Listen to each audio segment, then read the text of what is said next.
Well, I wasn't intending to do a video originally when I set up. The place was full when I got here.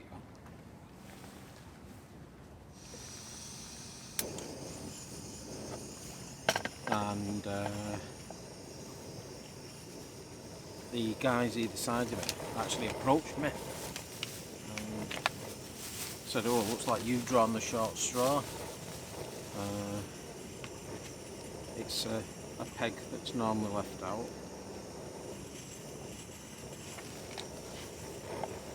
Peg 14, Sunnyside2. These trees overhead that stop you casting out. It's a pretty small peg as well. So I've not got bullet with me today. I was going to bring him, but I knew it was going to be packed.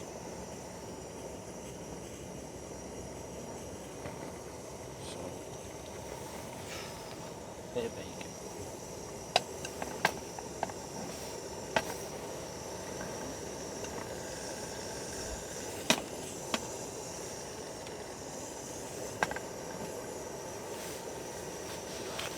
So I'm on the second day.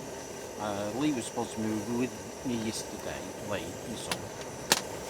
It's, due to COVID rules, he wasn't allowed in, so a bit of a wasted journey. Rules are rules.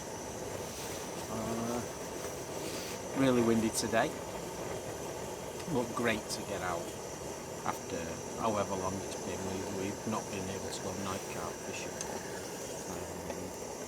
Absolutely brilliant, loving it. I was getting a bit merry last night. To be honest with you, I wasn't expecting to catch much either, if anything, because of what the guys had said either side. But anyway, I put 3 rods out.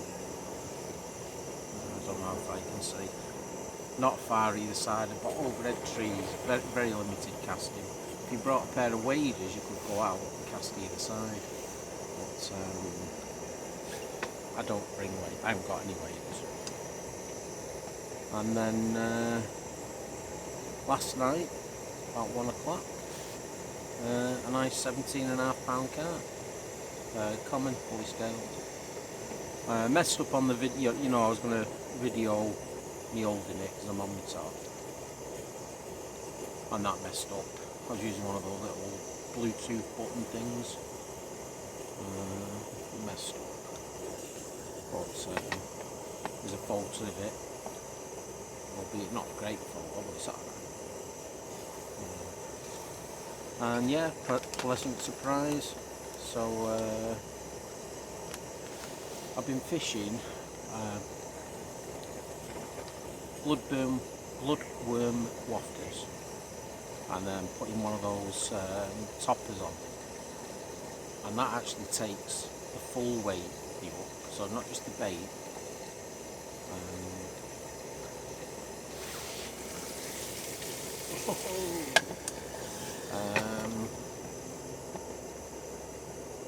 The actual wafter and topper, it's like a critically balanced rig now, and that's what I've got it on. So I've changed them all to that.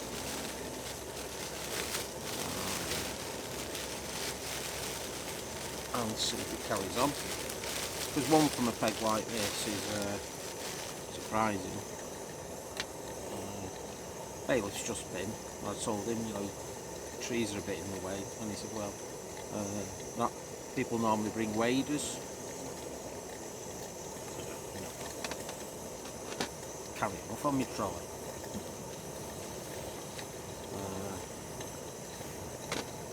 But can't complain. First carp, Sunnyside2, not another blank. No bull.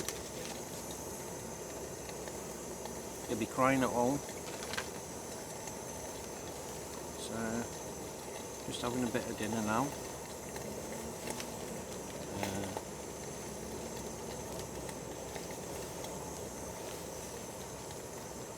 Had a little celebration last night after my carp as well. old Salfordian meal and beverage. I'll see you in a bit.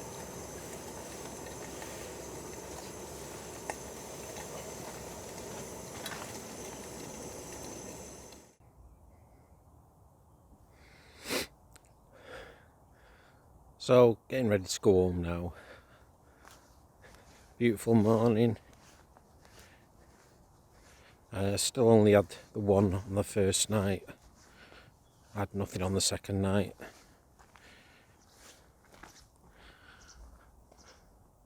They're the trees I'm talking about. If I can put a map up, that should be where I'm fishing, that bay.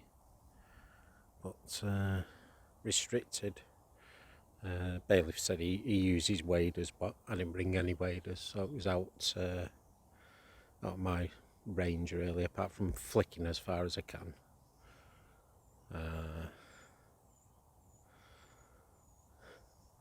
So I just had one flick over there, just at the edge of the tree there, close in, and then one, as the map allows, 40 yards out. Well, I didn't go 40, about 30 yards out. Beautiful though. There's a few packing up, a few coming on. Doesn't seem to be empty for long. Yeah, as people are going, people are coming on.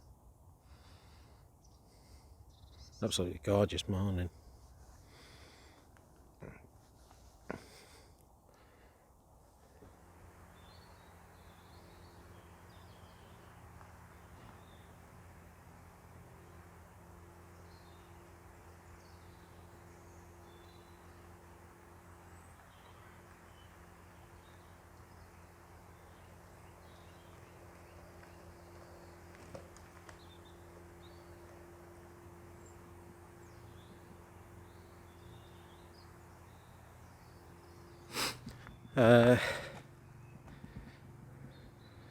Power porter, carp porter, 24 volt,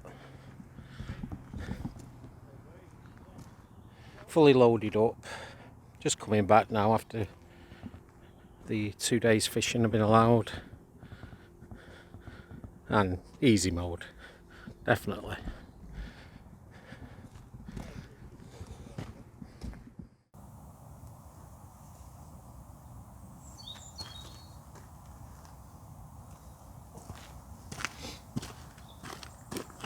Okay.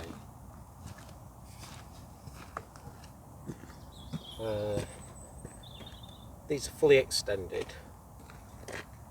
You can get a barrow bag straight across there, fully extended. Your bivvy, and then that's most of the weight over them wheels. This is at full extension, so you can get your bed chair here instead of hanging it on there.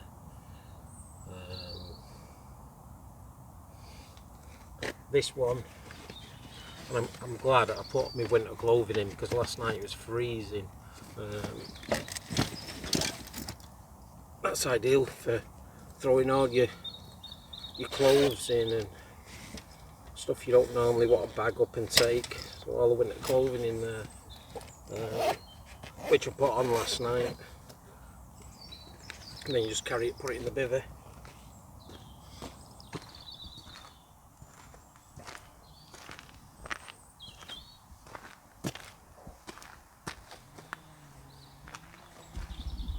There's the wheel and battery.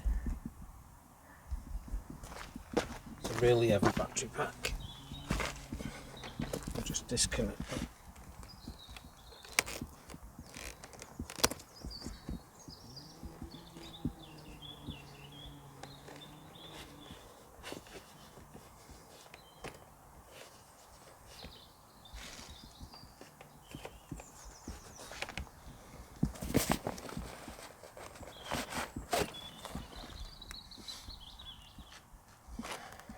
So, batteries, it's 24 volt.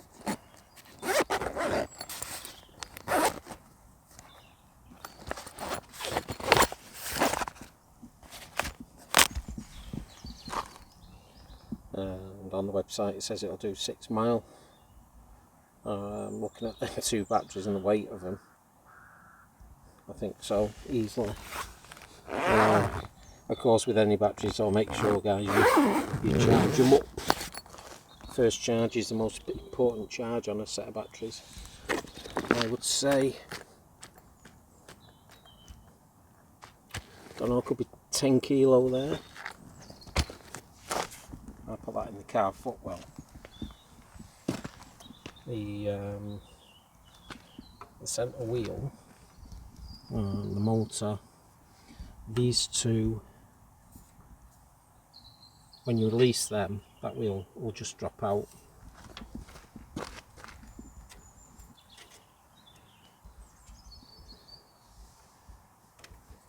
You've got to disconnect that.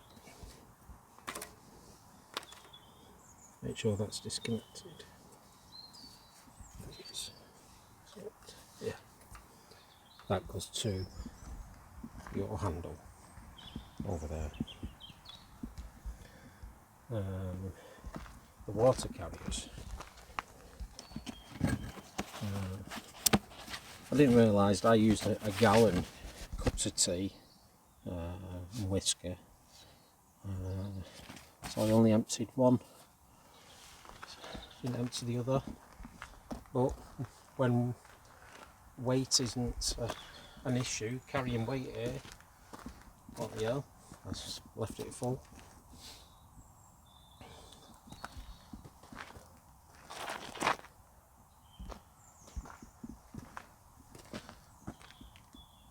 Nice little brass plate.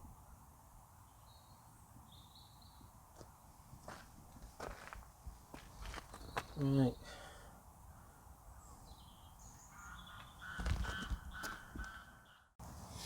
Right, so I'm going to pack it away now. So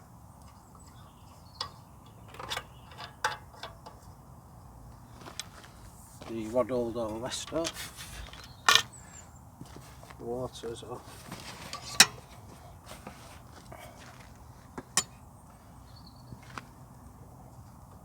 undo all the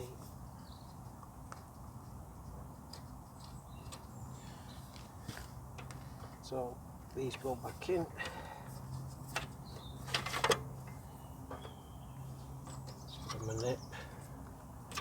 Don't want to lose them.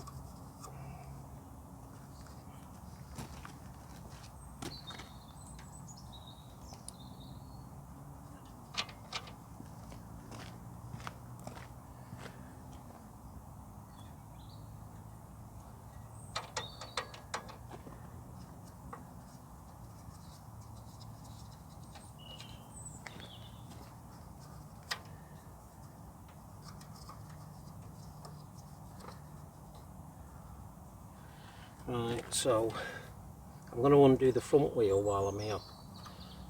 The 2 little knobs I showed you earlier. Okay. So if I lift the frame up, that wheel should just drop off really. And I'll put these in.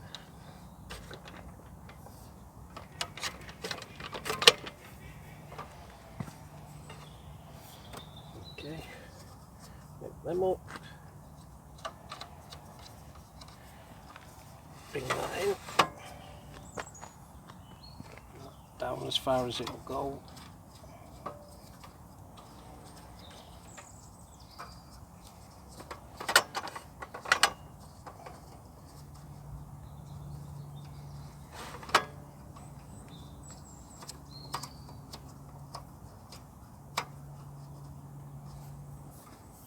Goes down. And take the handle off. Now, it's quite easily be bungeed on there, if I'm honest.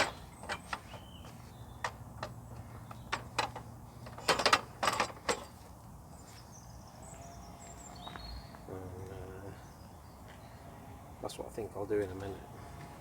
I'll put it down for now.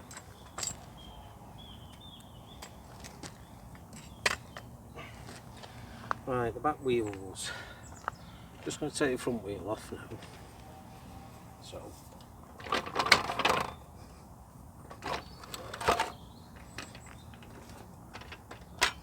if you turn it upside down, it means you've got to pick that up. If you just loosen it and then just let it gently fall, so much easier. Because this wheel,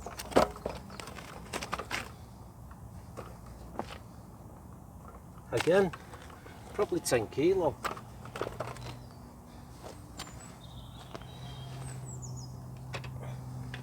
So now I'm going to do something similar with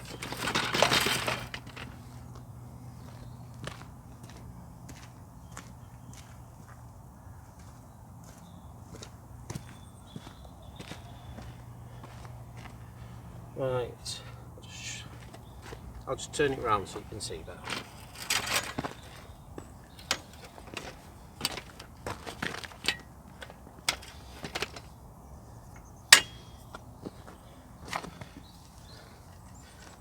They're like spring-loaded locking pins.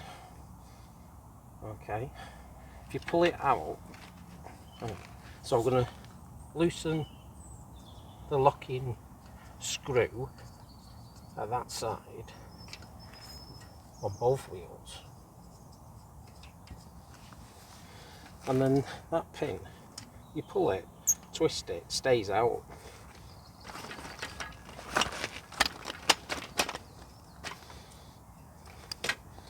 And they're located in these holes. But I believe that's a bit of an upgrade to what you used to do. Again, locking pin out, twist, comes up. If you do it that way, you're not lifting it all, and the job's easier. Right, and then we've got one locking pin. Again, the spring-loaded one, and it's all together. And like I say, I'm going to bungee this.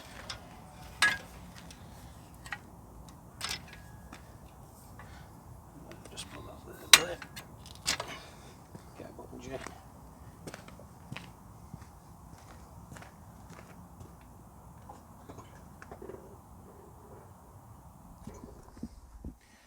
So to keep the batteries upright, I put them in the footwell. I don't want them tipping over, I want to look after them batteries. Batteries normally that's about 5 years. I expect to get to my retirement with these. Since I'm only going to be using them every few weeks. This is an estate, so probably I've got a bit more room than most.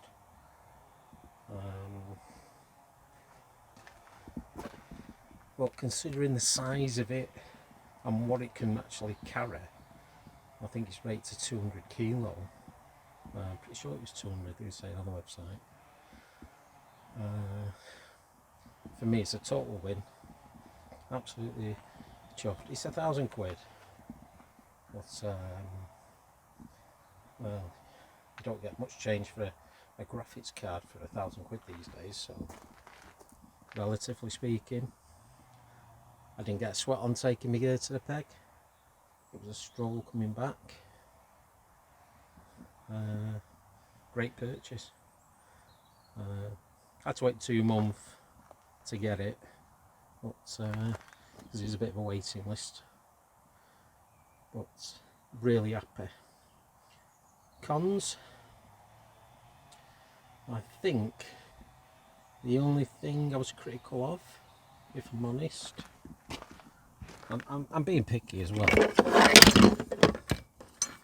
is, get a better picture, that brake. So you can, if you're on an incline, backwards or forwards, you can put this brake on, but it doesn't lock onto the wheel, it springs onto the wheel.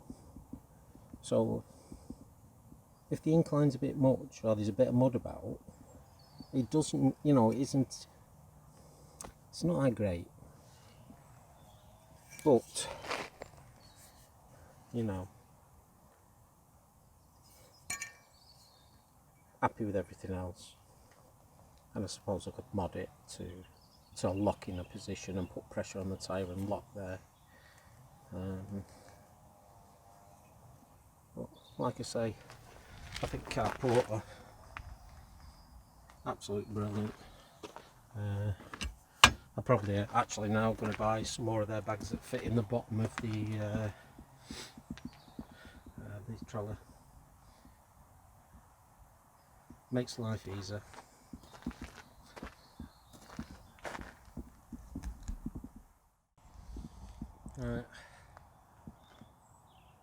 Leaving Wyreside now. Every peg is taken.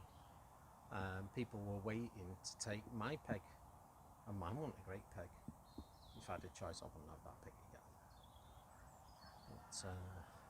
But beggars can't be choosers. Is absolutely every peg. Well, I don't blame you. Your first time out with mums and gorgeous day like today.